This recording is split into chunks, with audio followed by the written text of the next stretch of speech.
¿A qué nos referimos cuando hablamos de fraudes de pago? A las operaciones de pago autorizadas por un estafador utilizando las credenciales de seguridad personalizadas de un usuario obtenidas de forma fraudulenta. El caso típico en los últimos años es el que combina todas o varias de estas técnicas: webs, SMS y llamadas fraudulentas. Por ejemplo, mediante un mensaje o llamada, aparentando ser el proveedor de servicios de pago u otra entidad legítima, se engaña al usuario para que introduzca sus credenciales en una web falsa o para que ceda sus datos por teléfono. La legislación aplicable es el Real Decreto Ley de Servicios de Pago y el Reglamento Delegado de la Comisión sobre autenticación reforzada de clientes y estándares de comunicación. Vale, entonces, ¿quién tiene que hacerse cargo de las pérdidas? ¿El proveedor de servicios de pago o el usuario? Pues depende de las circunstancias. Hay 4 opciones. Primera, ambas partes han cumplido sus obligaciones. Segunda, el proveedor no ha cumplido, o no lo ha probado, pero el usuario sí. Tercera, el proveedor sí ha cumplido, pero el usuario no. O cuarta, ambas partes han incumplido en parte. Entonces, lo primero que tenemos que saber es cuáles son las obligaciones de las partes. El usuario tiene que, primero, utilizar el instrumento de pago conforme a lo pactado en el contrato. Segundo, tomar todas las medidas razonables a fin de proteger sus credenciales de seguridad personalizadas. Y tercero, notificar al PSP el extravío, sustracción o la apropiación indebida del instrumento de pago sin dilación indebida. El proveedor tiene muchas más obligaciones.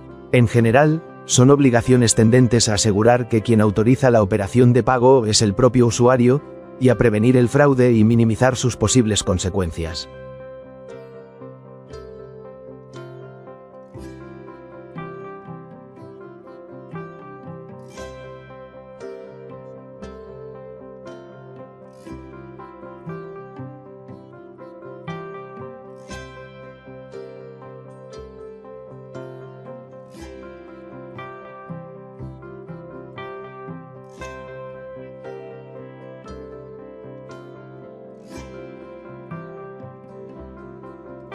Lo más significativo es que, además de las obligaciones del Real Decreto Ley, el Reglamento Delegado de la Comisión detalla muchísimas obligaciones de seguridad.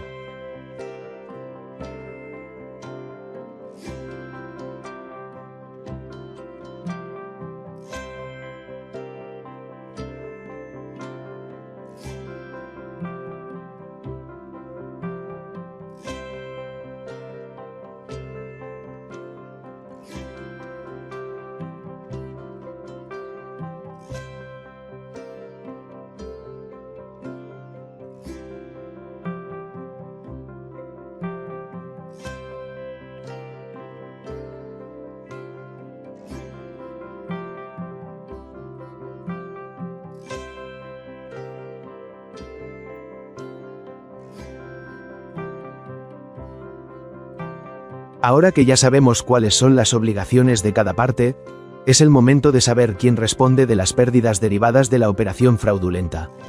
Recuerda que la solución depende del grado de cumplimiento de cada parte.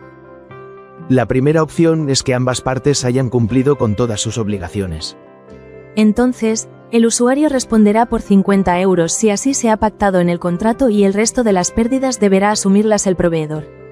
De acuerdo con los artículos 43 y 45 del Real Decreto Ley, cuando el usuario notifique sin dilación que se ha producido una operación no autorizada, el proveedor debe rectificar la operación y devolverle el importe de la misma inmediatamente. Un dato importante. La carga de la prueba en materia de responsabilidad recae sobre el proveedor de acuerdo con el artículo 44 del Real Decreto Ley. Por eso, la segunda opción es que el proveedor no haya cumplido sus obligaciones o no haya podido acreditar su cumplimiento, pero que tampoco haya demostrado que el usuario ha incumplido las suyas. Un dato muy importante es que no basta con que el usuario haya incumplido por negligencia, sino que tiene que ser una negligencia grave. Debe ser una conducta caracterizada por un grado significativo de falta de diligencia. En estos casos, el proveedor deberá asumir el importe total de las operaciones no autorizadas. La tercera opción es que el proveedor logre demostrar que ha cumplido todas sus obligaciones, y además, que el usuario ha incumplido las suyas por negligencia grave o de forma deliberada. Entonces, el usuario deberá asumir el importe total de las operaciones no autorizadas. Pero hay algunas excepciones a estas reglas.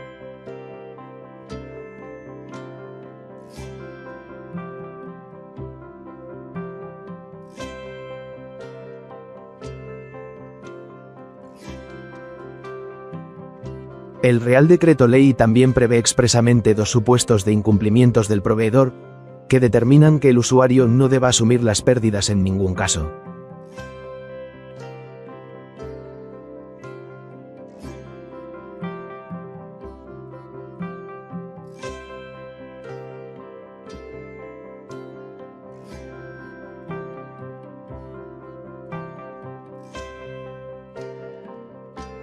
Finalmente, la cuarta opción es que ambas partes hayan incumplido alguna de sus obligaciones. En este caso lo que hay es una concurrencia de culpas y corresponde al órgano judicial o extrajudicial que conoce del asunto determinar en qué medida debe responder cada parte. Algunos criterios que pueden servir para hacer esa valoración son los siguientes. En primer lugar, debe tenerse en cuenta que el artículo 42,2 del Real Decreto Ley prevé expresamente la obligación del proveedor de asumir el riesgo del envío de un instrumento de pago o de elementos de seguridad personalizados del mismo. Por otro lado, conviene tener en cuenta el nivel de diligencia exigido a cada parte del contrato. No hay que perder de vista que el proveedor es un profesional, mientras que el usuario es un consumidor. En tercer lugar, ya hemos visto que la sanción prevista en la norma para determinados incumplimientos del proveedor es que debe asumir por entero las pérdidas derivadas de una operación no autorizada. Podría aplicarse la misma regla por analogía. Finalmente, la teoría general del riesgo aplicada a estos casos implica que, si es el proveedor quien se beneficia principalmente de la operativa digital, es él quien debe asumir los riesgos que conlleva. Puedes encontrar la explicación detallada del régimen jurídico de las operaciones fraudulentas en este artículo doctrinal. Y aquí tienes también algunas referencias de jurisprudencia reciente.